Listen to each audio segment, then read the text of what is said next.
襄城，距离理塘200公里的藏地，有一片梦幻的家园，沿着已接近收获的青稞田，驶向山谷之间，眼前便浮现出那些美丽的白色藏房。我家乡理塘的很多人开车经过襄城时会打瞌睡，因为这里海拔低，会醉氧。但襄城人说不是这样的，襄城的意思是手中的佛珠，这里是香巴拉世界，本来就适合休息。不过在我看来，襄城真正的睡觉大师是猫，温暖坚固的白藏房是他们最好的睡觉场所。这里流传着古老的禁猫传统，传说猫赶走了咬坏经书的老鼠，因此获得了这份持续1000年的工作。猫不仅是襄城人的家人，还被塑造成每家每户灶台上的装饰，永恒地守护着这里的粮食和家园。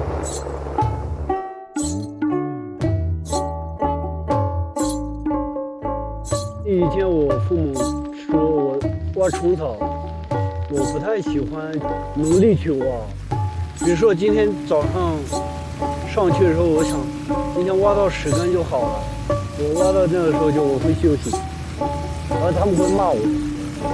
我说反正我也吃得够喝得够，我就觉得没有必要努力了，活下去就行了。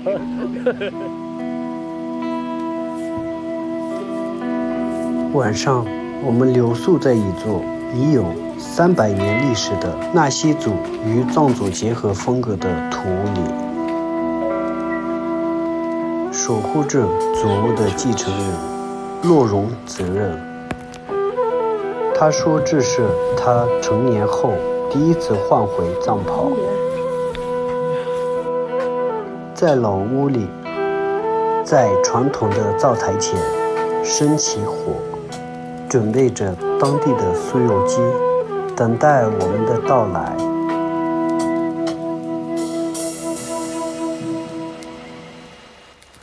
这会儿进屋估计热。哎呀，好漂亮啊！哇，好漂亮，博物馆一样，就是博物馆嘛。博物馆。好嘛，坐。搁这暖和。啊？搁这不，这暖和。我热。房子历史看来是好多年了。这个是300-400年的一个老房子。哦，300-400年。哦，300-400年。肯定是当年茶马古道时期的话，留下的痕迹就很多了。对。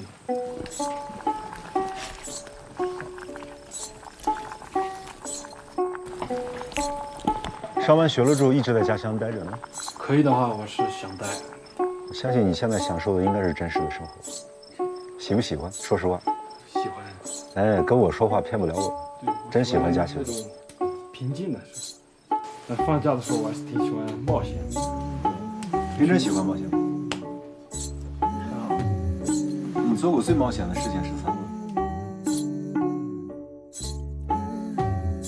最冒险的很多都是很冒险，比如说我们以前去挖虫草呀、挖松软，那些都是我觉得现在来看就是很冒险，因为那些地方就是很复杂，然后就要爬山、要下山，然后要过河呀什么的。过河的时候就是河到这儿。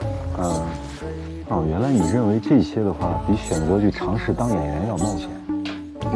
对我的生命来说的话，这些就是很冒险，因为如果不小心的话，你失去这个生命。明白这个意思。哦，谢谢。你当然吃，主人不吃，我们怎么好意思吃？对呀。家里边平常是谁做饭多？妈妈、姐姐她们做饭比较多。但我在成都的时候，就我自己会做。我们家是我妈妈做饭。猫是在我们这里是一个很吉祥的动物，猫这上面做。像。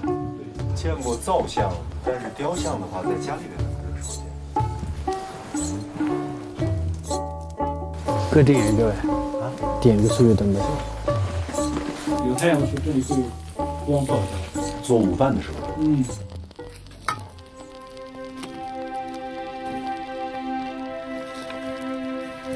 我在朋友家里边啊，朋友家里边做客呢，然后是在那个襄城，啊，今天是从理塘到了襄城，在甘孜州是个好地方。一会儿我专门给大家介绍一下甘孜州，推荐一下甘孜州啊。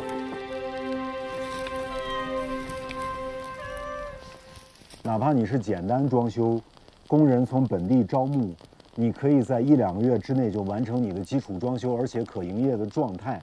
你的这个钱全部砸进去都不够的，哪怕你只有4-5间房，别拼运气，好不好？听我一句劝，听我一句劝，听我一句劝。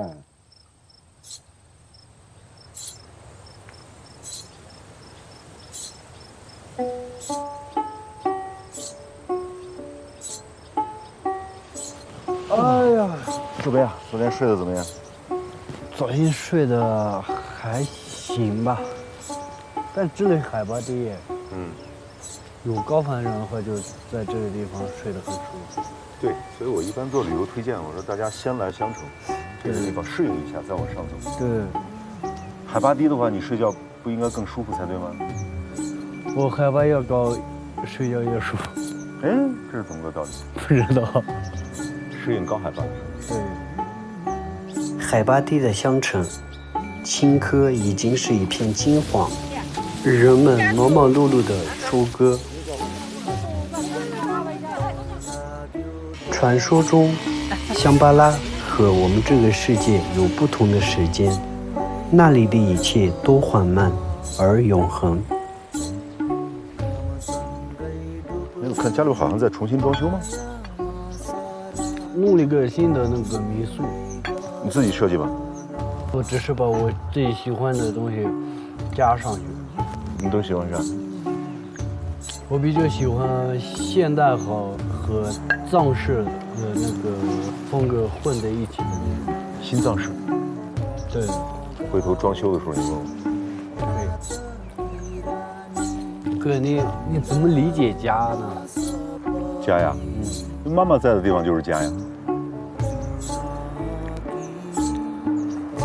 所以我的解决方案的话特别简单，我是差不多从10年前，我每年就逼着我爹我妈必须每年给我住半年，所以我有半年的时间在外边游荡来游荡去，剩下半年的时间我就必须跟我爸妈住在一起，10年了。